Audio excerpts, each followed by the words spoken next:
Thanks everybody for coming, appreciate it. We're excited for this year. Got 4 or 5 pretty promising freshmen coming in this year. A couple local guys, a couple international guys, adding to a pretty good freshman class that we had last year.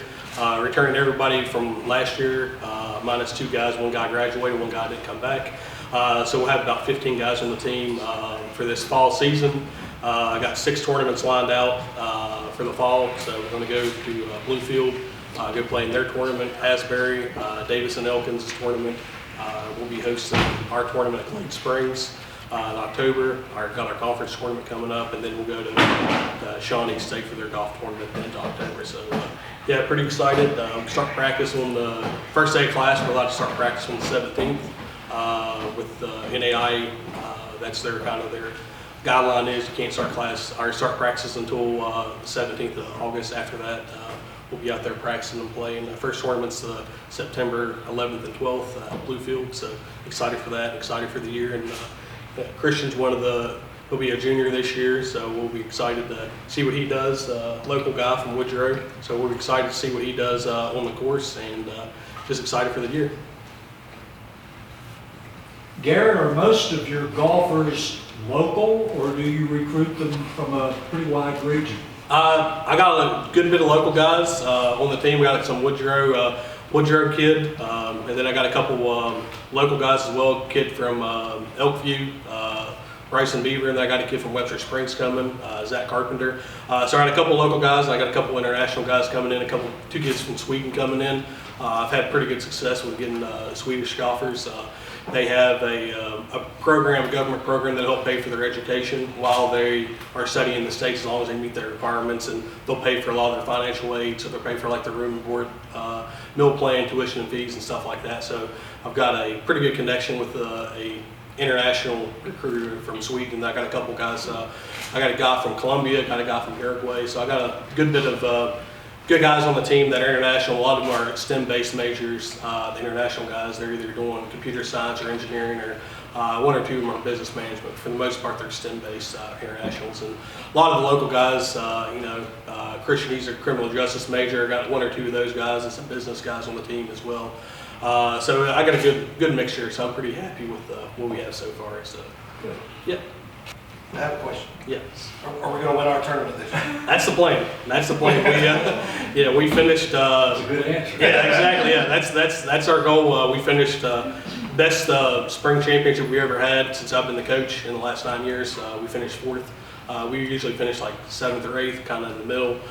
So we finished 4th. We ended up jumping up 4 spots the last day, which I was pretty proud of. We improved from the first day to the last day by 20 shots. So we finished right behind IU East, IU Kokomo, and then Midway. Midway's kind of dominated the conference the last couple of years, so hopefully we can change that. What school has the toughest course? Toughest course? That's a good question. I would say around here is probably Fincastle over at Bluefield's got a really tough course. Yeah, it's their greens.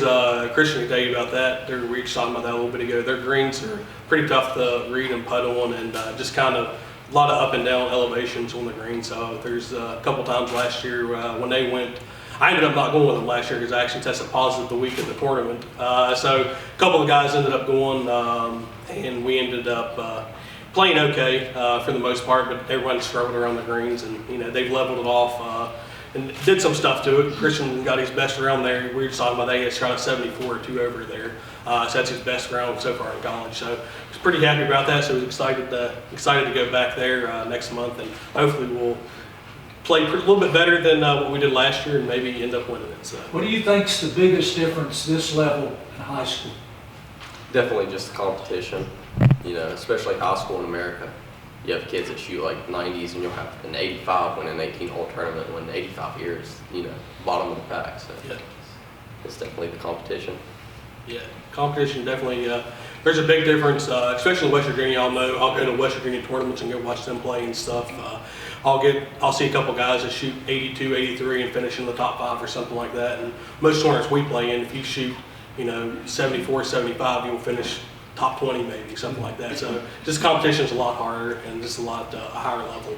And it's West Virginia golf is, Christian will tell you, being from here, it's not at the highest level as like other states, Ohio, Kentucky, and those type of states around us. But we're hopefully getting a little bit of traction, get some pretty solid golfers, and maybe, you know, give some competition to those Kentucky schools, because that's where Midway's located out up there in Lexington.